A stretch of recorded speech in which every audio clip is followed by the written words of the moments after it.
All right, I think we can call the special session to order. Hear. The special session of the District Court of Ramsey County is now open pursuant to adjournment. The Honorable Leonardo Castro presiding. Thank you and good afternoon, everyone. On behalf of the judges of the Second Judicial District, Ramsey County, I welcome you all to this special court session and thank you for attending. I also know that we have some members of our Supreme Court and I believe Court of Appeals on the line as well. Although the pandemic has prevented us from gathering in a room where we can shake hands and give a hug and share a story, it will not prevent us from conducting this important memorial tradition. The leadership of the Ramsey County Bar Association fully understood and recognized the importance of this special session and honoring those who so graciously served as lawyers and judges in the service to the public and in the protections of the rights of others. They fought for those who could not fight for themselves, and that is worthy of our gratitude, praise, and respect. We are here to honor those we have lost, support those who have suffered the loss, and share our memories so we do not forget. To the families, friends, and colleagues of those we remember today, I say we are sorry for your loss and we wish you peace. And may this memorial bring you some comfort. And before I turn it over to our Ramsey County Bar Association president, I just want to leave you with an excerpt of a Maya Angelou poem named When Great Trees Fall. When great trees fall, rocks on distant hills shudder, lions hunker down in tall grasses, and even elephants lumber after safety. And when great souls die, after a period, peace blooms slowly and always irregularly. Spaces fill with a kind of soothing electric vibration. Our senses restored, never to be the same, whisper to us, they existed, we can be and be better, for they existed. Again, welcome and thank you all for joining us today. And now I would like to welcome Susan Buckley, President of the Ramsey County Bar Association. Ms. Buckley. Thank you, Judge Castro. May it please the court, honorable judges, fellow members of the bar, family and friends, on behalf of the Ramsey County Bar Association Board of Directors, thank you for joining us for the 2020 Bar Memorial. We are here today to honor the lives and careers of our colleagues who have gone before us. While we share in the loss of our beloved family, friends, colleagues, and jurists, this memorial celebrates their lives and achievements, the legacy of the contributions they made to clients, our community, and to their families. Most importantly, these memorials give us an opportunity to think about how these beloved colleagues and family members modeled what the preamble of the Model Rules of Professional Conduct directs.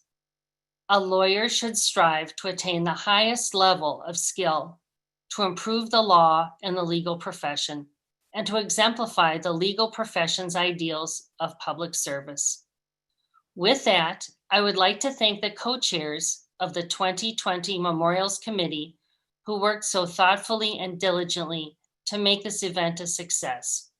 Elizabeth Keys and Scott Borchert and their committee, Robert Butel, Michael Black, Thomas Boyd, Michael Burke, the Honorable Patrick Diamond, David Hutchinson, Eric Larson, Dan O'Connell, Lloyd Stern, and Christine Stromer. And of course, none of this would be possible without the assistance and support of the Bar Association staff, Sean Carlson, Micah Fenleyson, Sharon Elmore, and MSBA CEO, Cheryl Dalby. Thank you again, and I invite Chris Courtney to present the first memorial without any further introductions. Thank you.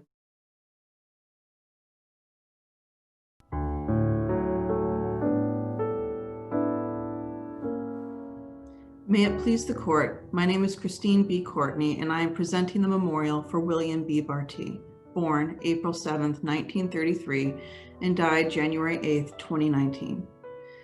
William B. Bartee was born on April 7, 1933 in Clarksdale, Mississippi. Throughout his life, Bill was an explorer and an inventor who loved books. As a patent attorney, he combined his deep affection for the law with his love of figuring out how things work. Born the third child of 6, Bill grew up near the bluffs of the Mississippi in St. Paul, where he spent endless hours exploring. As a child, he had a natural affection for taking machines apart and putting them back together, with occasional success. He married his lifelong partner, Joan Polkerbeck, in 1953 and was drafted into the Army in 1954. In the next 6 years, he would finish a 2-year stint assigned to the White House, have 5 children, graduate from the University of Minnesota, and start his long employment with 3M. In his first career, he worked as a physicist in central research at 3M. As a physicist, Bill worked on the foundational technology for magnetic resonance imaging and other technologies used in medical imaging techniques today. Eventually, Bill decided he wanted to make the leap from research at 3M into a law practice focused on intellectual property, where he could use his background in physics. He graduated from William Mitchell College of Law in 1973. He joined the firm of Alexander, Sell, Stelt, and Delahunt, which became the in-house department known as the 3M Office of Patent Counsel. At 3M, Bill secured patent protection for his client through patent filings in the US and throughout the world. He negotiated sophisticated and important intellectual property license and joint development agreements that became the foundation of 3M magnetic media and memory technologies. He worked to define product industry standards for data storage products, facilitating usage and availability of products throughout the world. One of the notable technologies that Bill worked to provide patent protection on is in the field of optical traffic preemption. Those are the devices on traffic signals that detect the flashing lights on emergency vehicles and change traffic lights to allow emergency vehicles to pass. Throughout his long career, Bill was known as a natural and kind teacher of both young lawyers and staff, happy to pass on his knowledge to his coworkers. Bill Bartee was a true Renaissance man. He spent his days studying science and drafting complex legal patent applications. He sang opera with the St. Paul Civic Opera. He was highly involved in church leadership for decades. He created many lovely household items in his amateur woodworking shop. He was a devoted fisherman, and he was a voracious and non-discriminating reader. Bill loved his profession. It gave him the ability to explore, create, and learn constantly, especially in his beloved sciences. His dedication and affection for the legal profession inspired 2 generations of family members to attend William Mitchell and practice law. Respectfully submitted, Christine B. Courtney and Karen B. Bjorkman. May it please the court. My name is William J. Barrons, and I'm here to honor my brother, James R. Barrons. Jim Barrons was born in St. Paul, Minnesota on March 6, 1946, and he died in St. Paul on January 7, 2019. In between, he covered a lot of ground. Jim grew up in New Ulm, Minnesota. Our father, Bob Barrons, was the county attorney and maintained a general law practice. For both of us, the law was in our blood from birth. Jim graduated from Cathedral High School in New Ulm, then from the University of St. Thomas, where our uncle, Leonard Rogie, was the vice president for business affairs. From St. Thomas, Jim moved on to the University of Minnesota Law School, from which he graduated in 1971. Jim made a lot of good moves in his life, but the best of them by far was marrying Lois Munzel during his first year of law school. They were a devoted pair for 49 years. Lois is listening today. After law school, Jim and Lois moved to Des Moines, Iowa, where Jim initially was assistant general counsel at a company known as Dial Financial Corporation. Dial eventually became Wells Fargo Financial, and Jim rose through the ranks to become president of that company. He retired from that position in 1999 at the young age of 53. In due course, after retirement, Jim and Lois moved to St. Paul and took up residence on Summit Avenue. There was another Summit Avenue resident by the name of F. Scott Fitzgerald, who once wrote that there are no second acts in American lives. Jim was an exception. After his retirement, he became a philanthropist, focusing especially on various Catholic charities. The Holy Family Inner City School Foundation, the Dowling Catholic High School Foundation in Des Moines, St. Agnes Church and the Cathedral of St. Paul here, and many others. He gave both time and treasure to the organizations he cared about, and his support left its mark for the betterment of each of them. Jim was an avid sports fan all his life. For many years, he and Lois had season tickets on the 50-yard line for Minnesota Gophers football. He was also a season ticket holder at Texas Tech in Lubbock, Texas, during the years when Bob Knight and Pat Knight coached there. And yes, he actually was a close personal friend of Bobby Knight. In more recent years, Jim and Lois became avid Twins fans and could be found in their seats behind home plate for most home games. My brother lived a life of integrity and service, and his corner of the world is better because he was in it. It was a privilege for me to grow up with him and to know him. Rest in peace, Jim. You did well. Respectfully submitted, Bill Barrons.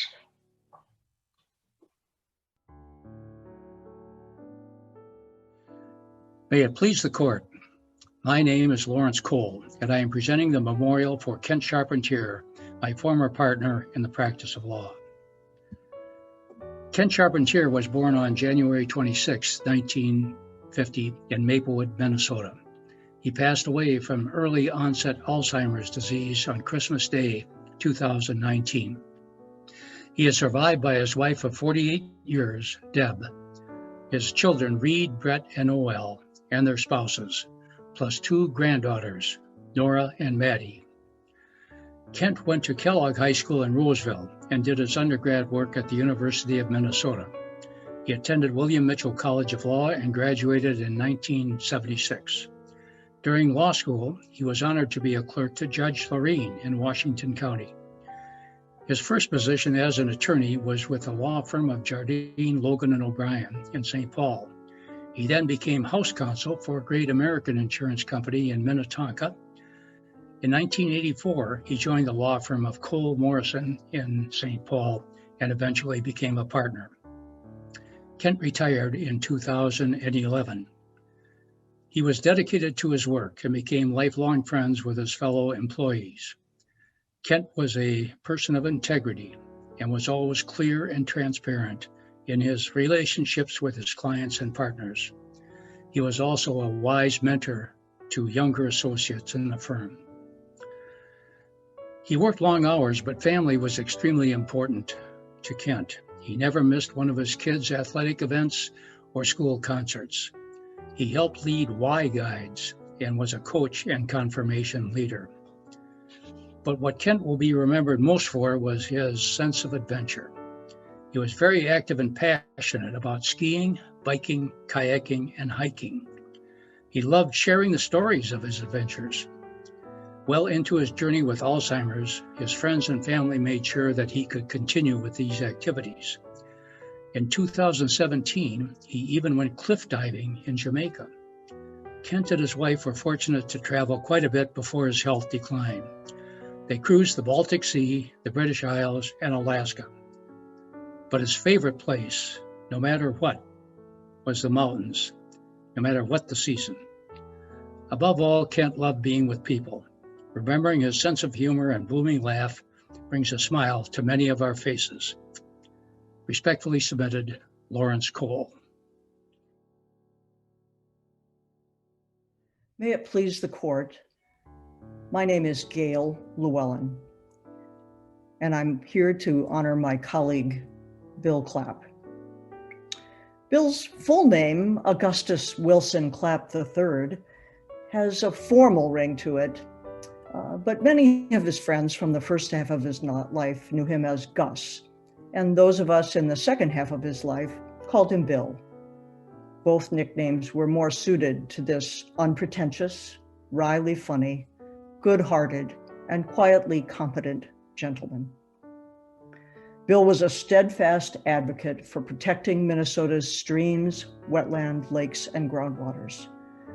But he was most passionate about the St. Croix River, where he earned the respect of National Park Service and local government employees and all the folks who lived around and treasured the river.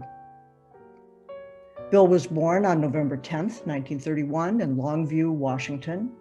He grew up in St. Paul and was a graduate of St. Paul Academy and Harvard University. He started his career in business at Weyerhaeuser, but it just didn't fit for him. He took an inventory, a strong interest inventory, and found that his most likely match professions were forest ranger and lawyer. And we're glad that he chose lawyer. Bill graduated from the University of Minnesota Law School in 1973 and went to work at the Attorney General's office in the state of Minnesota, where he was our treasured colleague, specializing in laws protecting water and wetlands. Former Vice President Walter Mondale said that Bill was instrumental in helping protect the St. Croix River through the signature Wild and Scenic River designation that Vice President Mondale worked on. Bill served on the St. Croix River Association, the Minnesota-Wisconsin Boundary Area Commission, the St. Croix Conservation Collaborative, the Minnesota Center for Environmental Advocacy, the Sierra Club, and the Minnesota Land Trust. Part of why Bill excelled as an attorney was that he was good at getting along with his adversaries. He was not only a really good attorney, he was an extremely decent man and a good representative in an area of law that can be very polarizing. Bill believed in public service and was respected by all in his orbit. Bill died on August 18th, 2019, after suffering a stroke at his St. Croix River cabin. Respectfully submitted, Gail Llewellyn. May it please the court. My name is Dan Cole, and I've been asked to say a few words about Bill Cosgrove. First, welcome and special greetings to Maureen, Bill's wife, and the members of Bill's family and many friends who are, quote, in attendance here. Also, welcome members of the legal community. I'm a retired lawyer from Briggs & Morgan Law Firm, which as of January 1st, 2020, is now the Taft Law Firm. I'm greatly honored to give this memorial for a truly remarkable St. Paul person. I'm not from St. Paul. After 4 years in the Army JAG Corps, I started as an associate at Briggs & Morgan in May 1973. A good friend of mine, Mike McKim, who we remembered at this event several years ago, helped me get my job at Briggs. At that time, Mike worked at the Dory Rumble and Butler Law Firm, and he worked with Bill. Mike introduced me to Bill, and from that time on, Bill treated me like one of his close friends. I think that is how Bill treated everyone. I had the good fortune of working on several deals with Bill over the years and on various bar projects. In 1999, Bill joined the Briggs firm when Doherty closed, and he became my law partner. Bill worked primarily on real estate matters, as did I, so we talked a lot. Bill died on the 3rd day of January 2018 after a long battle with Parkinson's disease. By rule, memorials are given the year after a lawyer dies. We could not do the memorial last year because of some conflicts, so here we are in 2020, and of course delayed by the pandemic. A quick overview of Bill's life and career. Bill grew up in St. Paul, attended St. Luke's Grade School, Cretin High School, and St. Thomas College then. Bill attended the University of Minnesota Law School and graduated in 1966. The war of the day, Vietnam, required that Bill immediately seek employment with one of the military organizations that had work. Bill chose the Navy JAG Corps, and as we used to say at the time, he took a burst of 3 from 1966 through 1969. Bill was an astute person, but he must not have been paying attention on a day when he was standing in the line of Navy JAG officers and the commander asked for volunteers to serve with the 1st Marine Division in Vietnam. No one stepped forward, but unbeknownst to Bill, his fellow JAG officers took one step back. So Bill volunteered to work with the Marines for 1 year in country. After serving in the JAG Corps, he joined the Doherty Law Firm, where he practiced law in the commercial and real estate areas from 1969 through 1999. From 1974 through 1987, Bill was the managing partner of Doherty. At the time he took over, I believe he was the youngest managing partner of a large law firm in the Twin Cities at age 33. Think about it.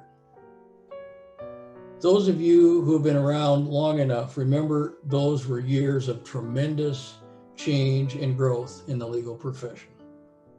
On a very sad day in 1999, Doherty closed its doors. Fortunately for Briggs, Bill and several of his colleagues joined us, and it was a great success. During his long career, Bill received many awards recognizing his achievements. He was regularly selected as a super lawyer and selected as one of the top 40 real estate lawyers in the state. Bill was a bar certified real estate specialist. When once asked, Bill stated that the greatest satisfaction from his long career was to be able to drive around the Twin Cities and see buildings and projects that he had worked on. All those projects helped people, produce products, increase jobs, and save jobs. He was proud of his accomplishments. In his personal life, Bill was a lifelong resident of St. Paul, except for his time in the service. Bill had met Maureen when they were both in school, and they married in 1970. Bill and Maureen had one son, John, married to Teresa, and grandchildren, Parker and Lucy. Bill has numerous cousins, nephews, and nieces. He had an active social life with many friends. He was involved in extensive travels and enjoyed photography, reading, and gardening. Bill was tremendously involved in community activities. In his resume, there are about 8 pages listing his community service, including involving charities, various nonprofits, the Bar Association, and various community events. He did so much for his community that then Mayor Chris Coleman declared January 10th, 2008 as William J. Cosgriff Day in St. Paul. In conclusion, Bill was a very good lawyer. He was very hardworking. His practice and clients were of the highest priority to him. He didn't even play golf. Can you imagine how much work he could get done if he didn't play golf? Bill was a complete gentleman. He was a great partner and boss, helpful, pleasant, respectful, willing to do, and willing to listen. As evidenced by the many awards for his community activity, he worked tirelessly for the good of his community and the people around him. For me, this is part of being a good lawyer. Godspeed, Bill Cosgriff. Respectfully submitted, Daniel Cole. May it please the court, my name is Thomas Boyd, and it's my privilege to present this memorial honoring Gary A. Davis. Gary A. Davis was a true gentleman. That is how Ramsey County Attorney John Choi described Gary, who served the public in that office for more than 41 years. This is also how everyone who knew and worked with Gary would likewise describe him. Gary was born in St. Paul on August 24, 1941, to John and Catherine Davis. A grade school classmate of his at Nativity recalls Gary's early knack for cartooning, and in particular, the way in which he would draw a character named Doodle, who typically had a pretty cool car. Gary graduated from Cretin High School in 1959, the University of St. Thomas in 1963, and William Mitchell College of Law in 1969. His classmates throughout those years recall Gary as having an engaging personality and a sharp wit. The citizens and governmental agencies of Ramsey County are indeed fortunate that Gary chose to spend his career as a lawyer in the civil division of the county attorney's office. In the 1970s, he was the legal advisor for land acquisition and construction of the St. Paul Ramsey Hospital, now Regions Hospital, and served as general counsel for St. Paul Ramsey from 1974 to 1983. Gary also served as general counsel for both the Ramsey County Library Board and the county's Community Human Services Department. Jim Greiman, who worked in human resources and employee benefits for Ramsey County, wrote this remembrance of Gary. I admired his knowledge and style. He never spoke loudly or forcefully, but always commanded the respect of those he worked with. He always listened before speaking, and then spoke confidently and respectfully to convey his thoughts. He was the consummate professional. Later in his career, Gary served as the county's data practices expert, responding to requests for information and determining what parts of the public record might need to be redacted. He also provided devoted service and sage counsel as a trustee of the Ramsey County Law Library. Gary was a man who had a strong faith in the Lord. He served both the St. Pius X Parish Council as well as the school board for Hill Murray High School. Gary was married to his beloved Marilyn for 51 years. He was the loving father of Gary, Shannon, Thomas, and Julie. And he was the dear grandfather to Nicholas, Zachary, Madison, Andrew, Matthew, Vincent, Donaldson, Alexander, and Olivia. Gary was also the loving brother to Jack Davis, with whom he shared weekly calls reminiscing about the old days, as well as their mutual love for cars and airplanes. And Gary was a cherished uncle to Jack's children, John, Catherine, Michael, and Denton. Steve McLaughlin, who was an attorney in the Ramsey County Attorney's Office for many years, came to know Gary, quote, as a father figure, because he not only taught me how to deal with legal matters and deal with sometimes difficult people, but he also showed by his example of how to be a father, a community leader, and a grandfather. Gary's family, friends, co-workers, colleagues, and clients have all been enriched by his contributions to our lives. And we will always remember his example as a true gentleman. Respectfully submitted, Thomas H. Boyd.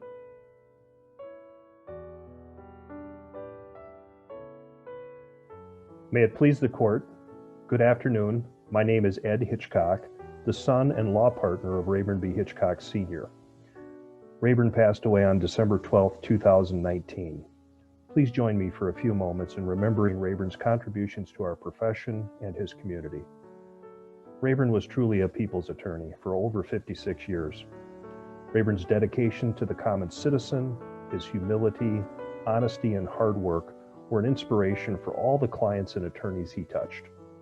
Rayburn was born in Austin, Minnesota in 1933. He grew up in Little Rock, Arkansas. Rayburn graduated from the University of Arkansas in 1955 with a degree in finance. He then served actively in the U.S. Air Force in Germany shortly after the Korean War. Rayburn went on to graduate from the University of Arkansas Law School in 1962. He initially practiced law in Pine Bluff, Arkansas. He then joined forces with his father and stepmother, Ed and Marie, to form the firm of Hitchcock, and Hitchcock in St. Paul. From there, Rayburn worked as a sole practitioner for many years before forming the Hitchcock law firm with me. In later years, the entire Hitchcock lawyer family joined together to have 3 generations of attorneys serving clients at the Hitchcock law firm. Rayburn represented thousands of clients regarding their professional legal matters in his career. In 1985, Rayburn successfully argued before the Minnesota Supreme Court in the Beecham case, which has been a landmark decision in Minnesota for implied contracts. He was an adjunct professor at William Mitchell College Law during the 1970s. In 1998, Rayburn was named Businessman of the Year by the Payne Arcade Business Association. Over the years, Rayburn had also been a frequent lecturer on the topic of real estate law. Rayburn was a past master of Montgomery Lodge 258 in St. Paul and was a 32nd degree Mason. Rayburn will be remembered for his quick wit, great sense of humor, and his Southern gentleman style. He will also be remembered for the tremendous love that he had for his family. He was actively practicing law at the age of 86 when he passed away from pancreas cancer. More important than his many accomplishments was Rayburn's commitment to his clients and mentoring of other attorneys. Throughout his career, Rayburn had inspired others to enter the practice of law and had been a mentor to many. He selflessly provided help to all those that came to him in need, and he did so in a way that always made his clients and peers feel special. Respectfully submitted, Edward J. Hitchcock, on behalf of the entire Hitchcock family. May it please the court. I am George Latimer, and I speak on behalf of and in memory of Russell Jensen. Anyone who knew Russ Jensen or read the memorial written in memory of him would know he was a man of many parts. And many of us who practiced law in association with him and knew him for all those years knew what the parts were and how rich they were put together. Russ was a pilot, a great pilot, Korean War, Vietnam War, and also he got a certificate for flying without error in the civil area. He loved flying, and we loved flying with him. He, of course, the first love was law, and he practiced law for 55 years. But he understood very early that practicing law is not just one person calling it, but that all the people he worked with, the legal aides, the legal assistants, and the rest, were an integral part of the law. And early on, he helped to form the LEAA, which in fact represents all of those ancillary professionals who support the profession of law. So he was committed to the law, but finally, those who loved him knew he had a great sense of humor. He was full of humanity. He loved satire. He and Dick Grayson put together takeoffs on Broadway plays. One of them, Guys and Dolls, was so well liked that the Minnesota Bar Association asked him to present it at the convention in St. Paul 30, 40 years ago. So he was the whole package. Bill Malum and I were with him 2 days before he died. He still, the bravery, the valiant man, the twinkle in his eye was with him right to the end. Russ Jensen represented everything that a great lawyer should represent to the society, to the community, to his family, to the profession. Respectfully submitted, George Latimer, along with Bill Malum, who helped us to write this memorial. May it please the court. I'm Kelly Lawton Rogoszewski, and I'm presenting the memorial from my uncle, James J. Lawton III. If you had asked Jim Lawton 50 years ago whether he wanted to pursue a career as a lawyer or as a baseball player, he probably would have hesitated. Ultimately, he would have reminded you that it's a false choice. He could do both, and he did. Jim was born in Brooklyn, New York in 1946, which made him one of the first baby boomers. He moved with his family to Minnesota because his father accepted a position at the University of Minnesota as a pioneering child psychiatrist.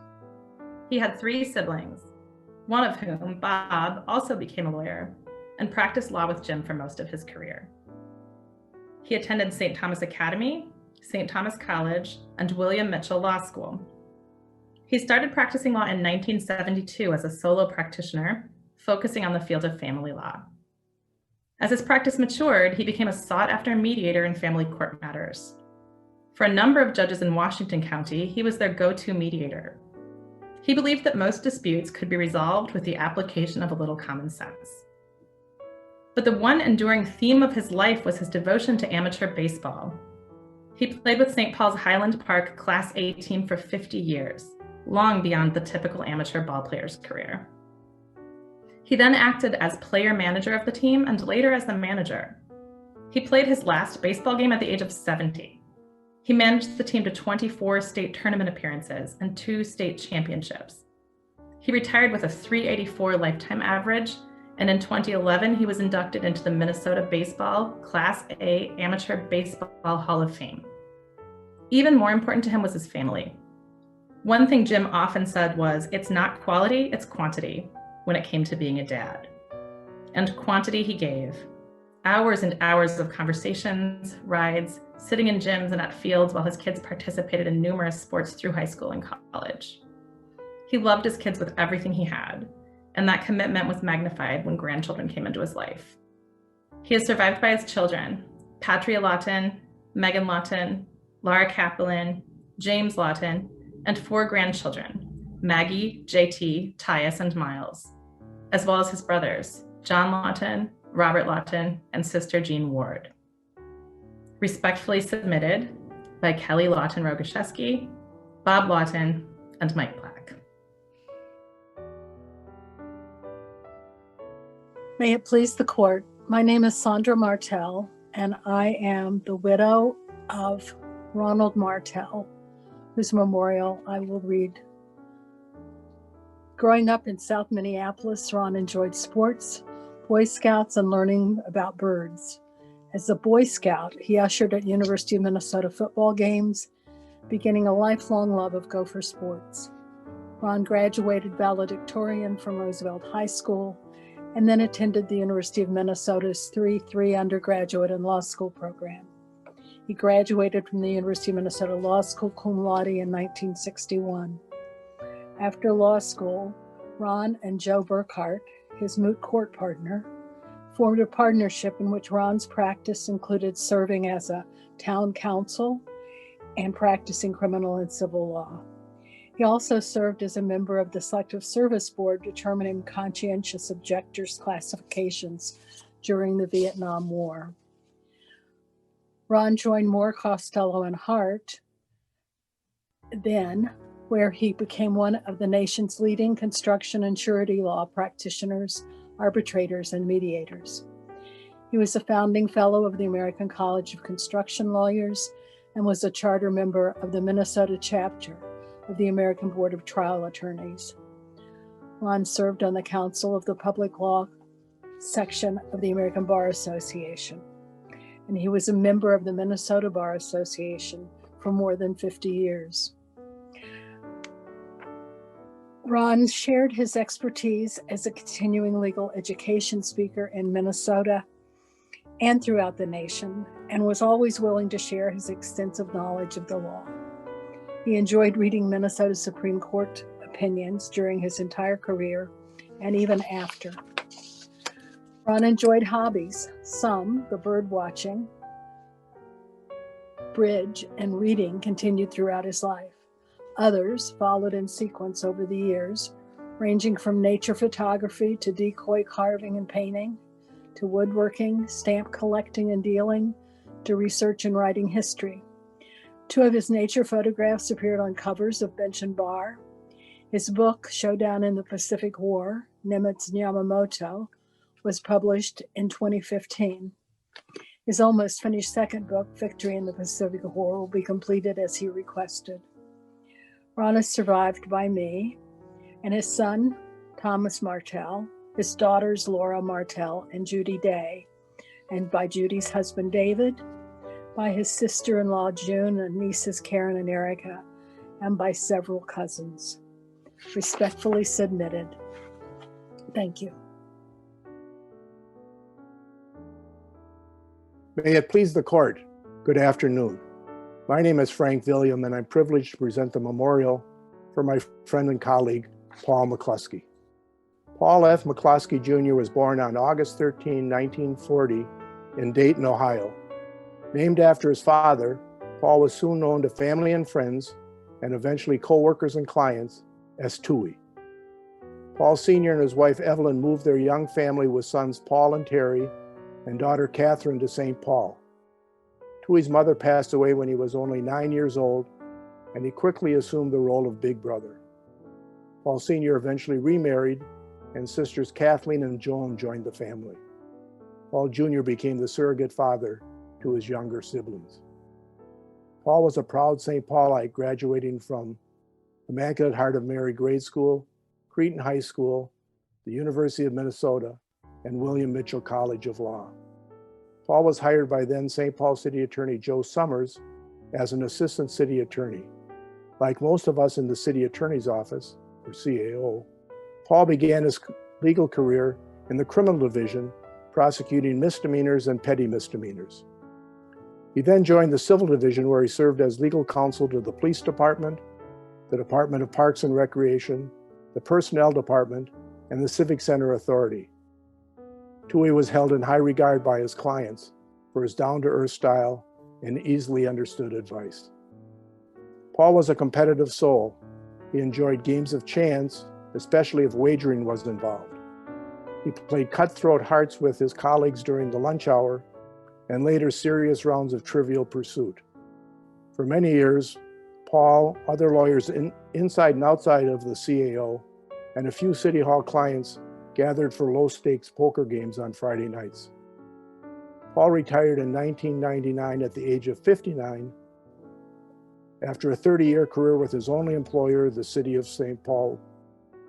Paul quickly changed gears upon retirement and began volunteering at the Hub Center on University Avenue, a basic education program serving adults who lacked reading, writing, math, and other basic skills needed to function in our society. Paul's students included both native English speakers as well as immigrants and refugees. Tui enjoyed a lifelong interest in DFL politics. Although never a candidate for office, he was primarily an observer and pundit. Tui had a routine, and he enjoyed keeping it. His interest in wagering took him frequently to Las Vegas, where he sat at Blackjack Table 14 at the New York Casino. Paul was a lifelong Viking fan, but he bet against them if he believed the odds were in his favor. He had a wonderful sense of humor and an infectious smile.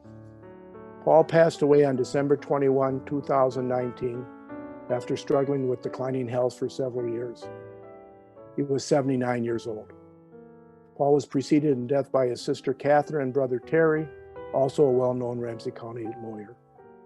He is survived by his daughters Molly and Megan, their husbands and children, as well as his sisters Kate and Joan, and many nieces and nephews. Respectfully submitted by Terry Garvey and Frank E. William III.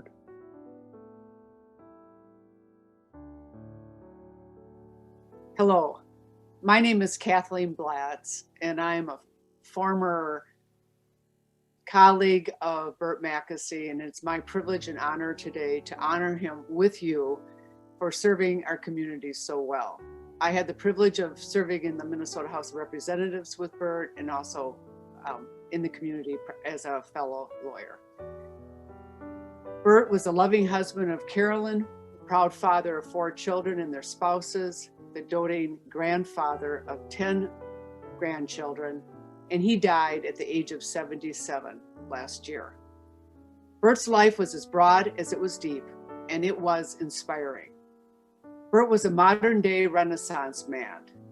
His intellect, curiosity, and winning personality led him to successfully pursue an array of interests that would take an average person 3 lifetimes to achieve.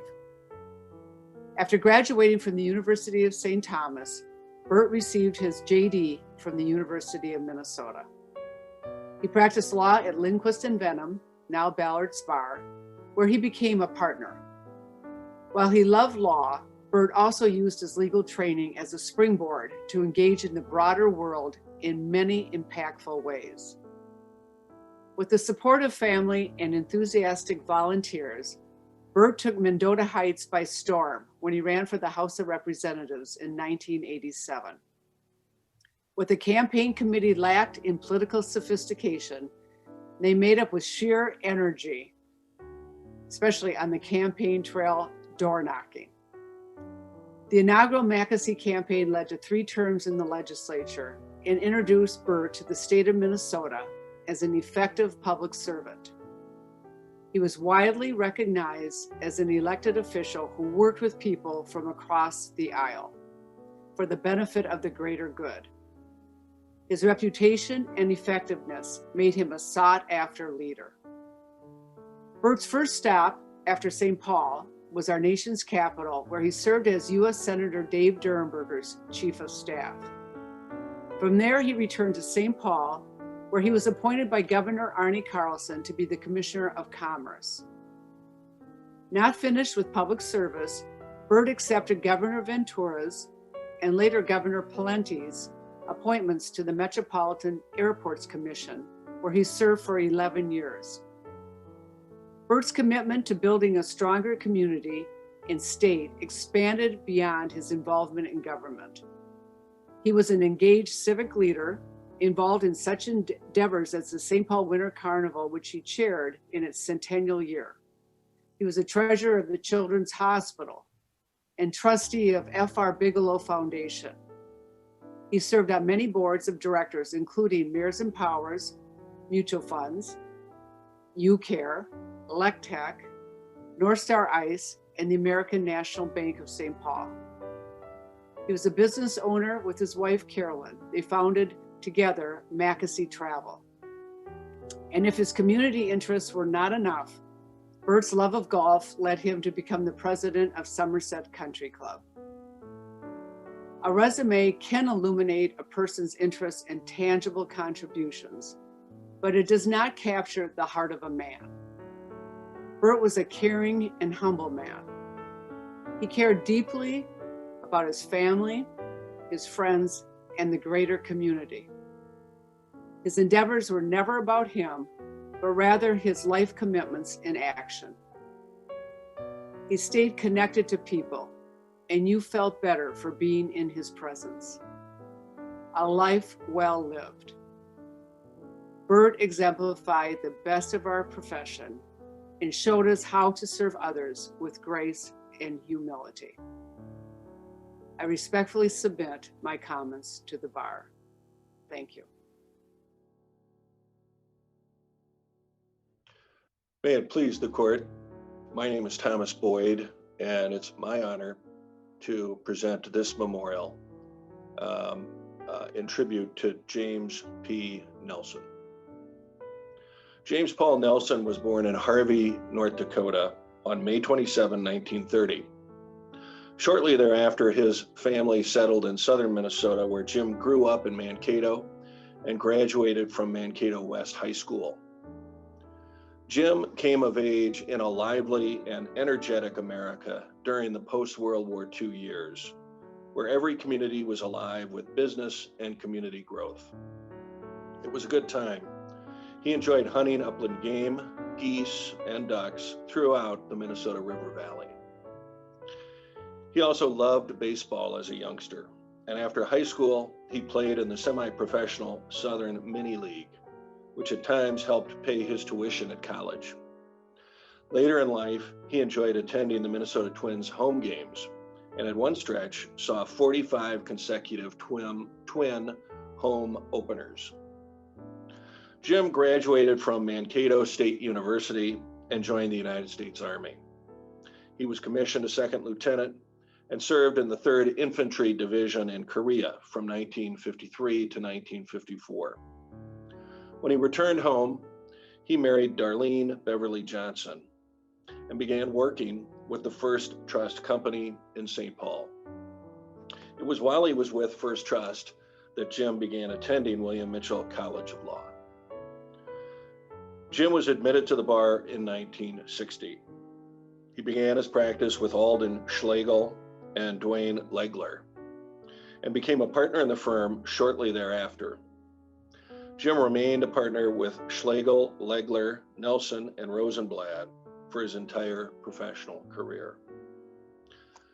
Unfortunately, in 1995, while he was teaching evening classes at William Mitchell, Jim suffered a debilitating stroke, which curtailed his professional practice.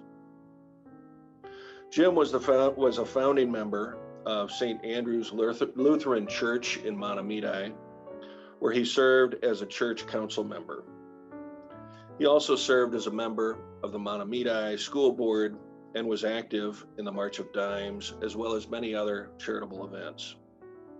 Additionally, Jim provided pro bono legal work for a variety of worthy causes. Jim was an absolute loving father and grandfather, and there was no finer friend than Jim to be found in your corner. Jim was humble beyond his success. He was filled with compassion and understanding. An educated man, to be sure, he was blessed with intellect, fair-mindedness, and a practical approach to life, family, and friends. Jim was a respected civil servant, neighbor, parishioner, and family man. Respectfully submitted by his surviving son, James P. Nelson Jr., and his daughter, Constance Lee Toman.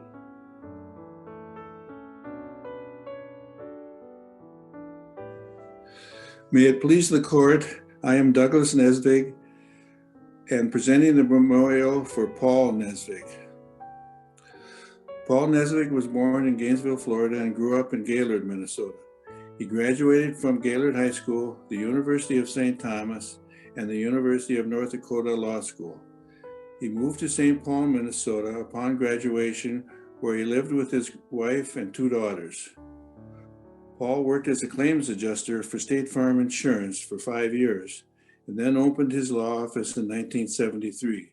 He rented office space in the Pioneer Building in downtown St. Paul and began his practice of 45 years.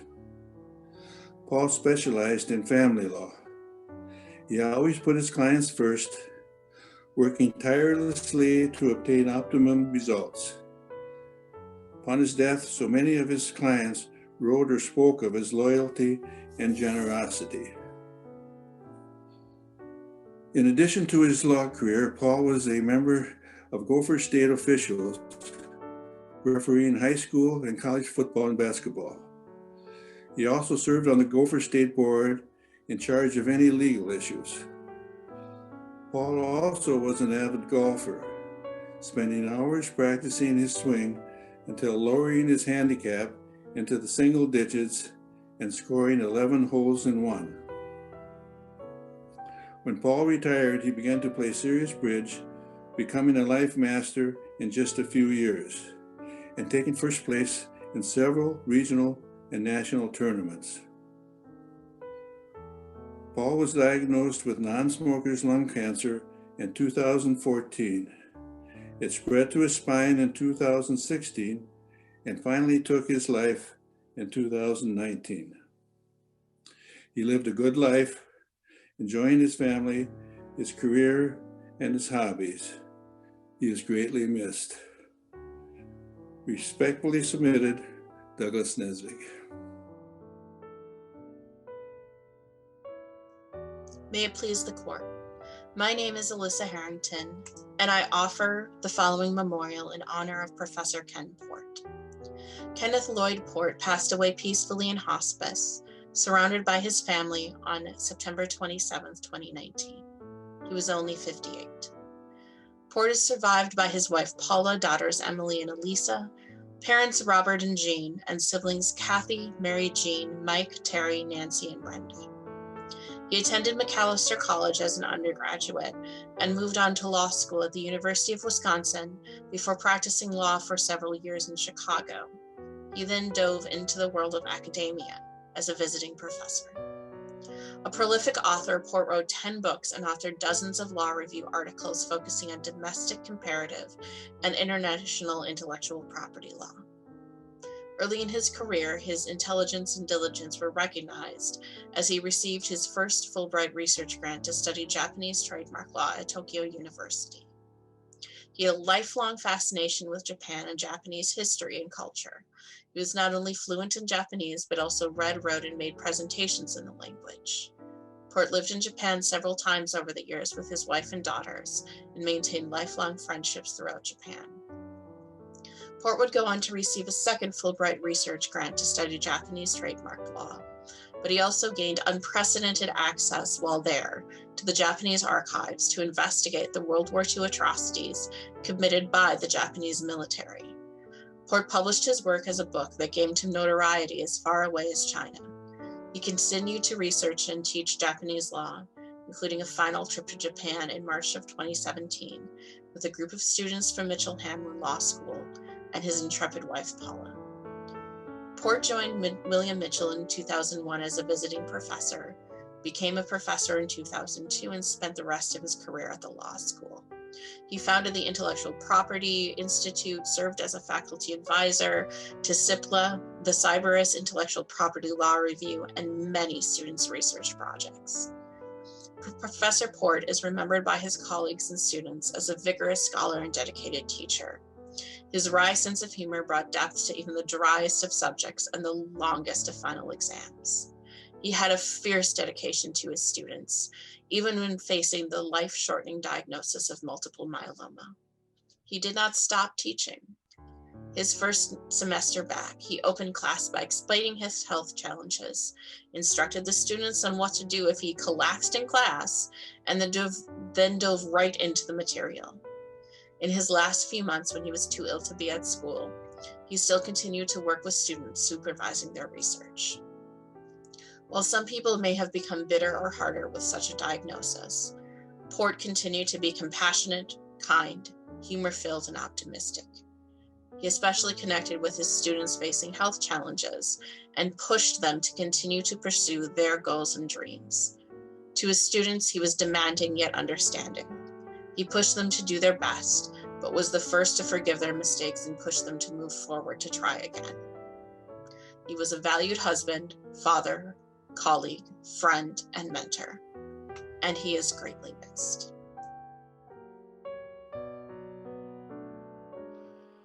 May it please the court, my name is Thomas Boyd, and it's my distinct honor and privilege to present this memorial for my friend, the Honorable Stephen E. Rao. Steve lived his life with passion, joy, and an enthusiasm that lighted every room he entered and energized every person he met. Steve was raised in an Air Force family, living in several states around the country, as well as in Afghanistan. He attended Carleton College, where one of his professors was future Senator Paul Wellstone. He then earned his law degree from William Mitchell College of Law, where he was an outstanding student and served on the law review. He later was a member of the law school's Board of Trustees and received the Marcy S. Wallace Award from the William Mitchell Law Review. Steve clerked for the Honorable Douglas K. Amdahl, who was then Chief Justice of the Minnesota Supreme Court. Chief Justice Amdahl was Steve's mentor and hero. When he later went on the federal bench, Steve worked tirelessly every day to fulfill Chief Justice Amdahl's famous judge's prayer. Following his clerkship, Steve practiced with Lindquist and Venom. He then joined the venerable old St. Paul law firm, Lawn and Simon. Steve later formed a practice in Minneapolis with his friend Paul Floyd, and eventually was a partner with Flynn, Gaskins, and Bennett. His practice included all aspects of business litigation. He had a brilliant legal mind, and he was an outstanding trial lawyer.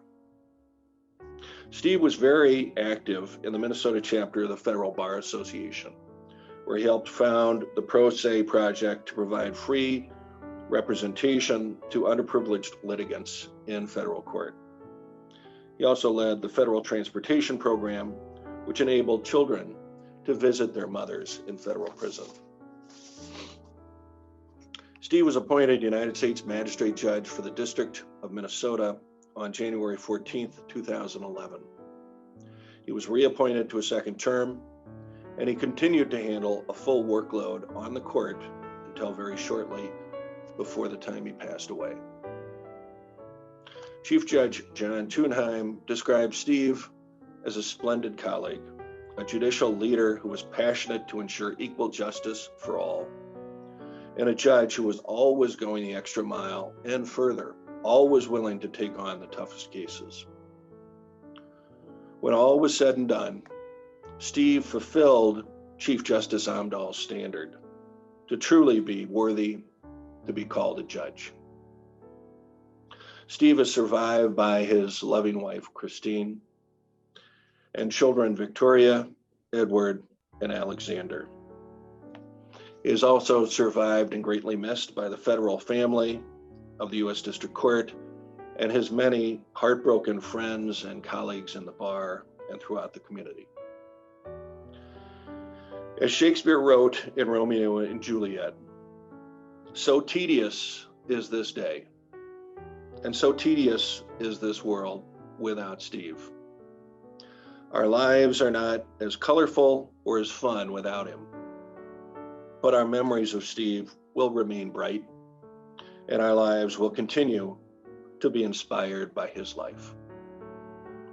Respectfully submitted, Thomas H. Boyd.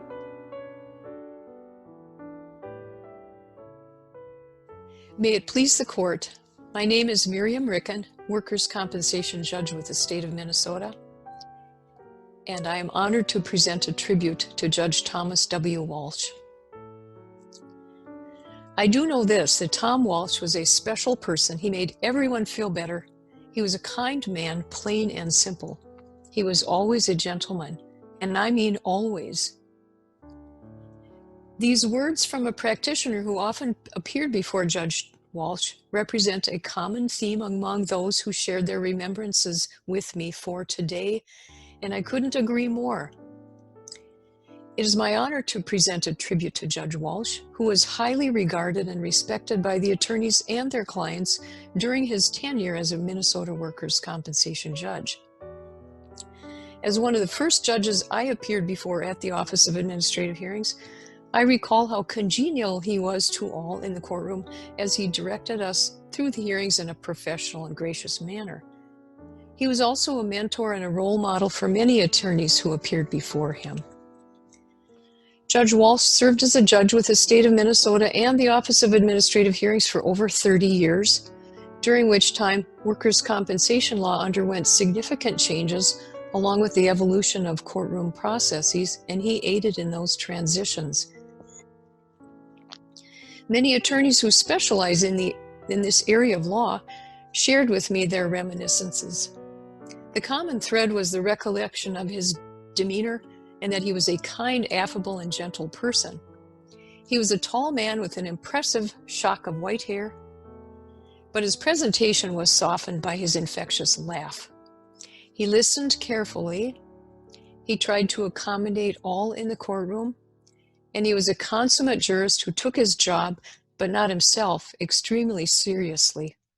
to the extent that he would almost visibly agonize over objections and arguments raised at trial before issuing his ruling. He was professional and impartial. His written decisions were carefully explained, and he was universally accepted as being unwaveringly fair. Judge Walsh always encouraged young attorneys. For example, one recalled nervously walking into his courtroom for a hearing 40 years ago, 3 days after his swearing in as an attorney. And he found the judge to be remarkable and helpful about guiding him through the process. Another attorney recalled that many of his clients, never before in a courtroom, entered hearings with a high level of fear and anxiety, and they were quickly put at ease by Judge Walsh. Judge Walsh hailed from St. Paul, Minnesota, where he attended the College of St. Thomas and William Mitchell College of Law, and he later moved to Roseville, Minnesota. He lived a long and fulfilling life, and he passed away on December 21, 2018, at age 88. Most important to him was his family, and he proudly spoke of them to all. He was preceded in death by his wife of 49 years, Rose Marie, and he was survived by a sister and brother-in-law, his daughter and 3 sons and all their spouses, and 11 grandchildren, all of whom were the light of his life. Judge Walsh had deep and varied interests outside the courtroom as well. He loved classic literature, especially Tolstoy and Dickens. He enjoyed travel, especially loved Venice, and he was known for his study of history, and he had an affinity for watching World War II movies. He also enjoyed golfing, loved dogs, and spent many happy times swimming and vacationing at his beloved Gull Lake, and he had many happy memories of being there with his family. His family, his colleagues, and the attorneys who appeared before Judge Walsh warmly recall his big laugh, booming voice, and huge heart. The following words from one of the members of the Workers' Compensation Bar sum it up well. Judge Walsh always treated everyone with respect. It took a lot to upset him. I can't remember him ever harshly reprimanding an attorney.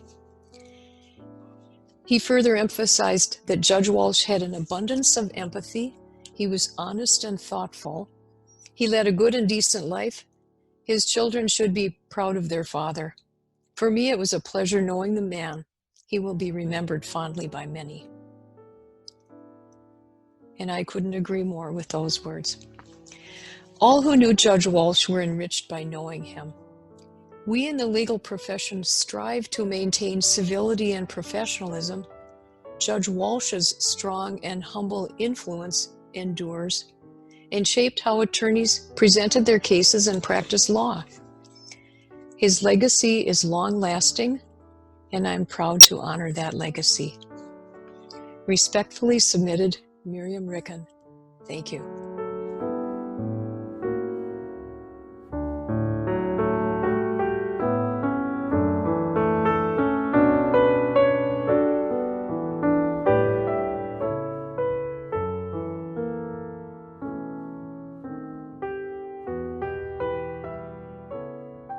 This special session of the District Court is herewith adjourned. Thank you, everyone, and be safe. Have a wonderful weekend.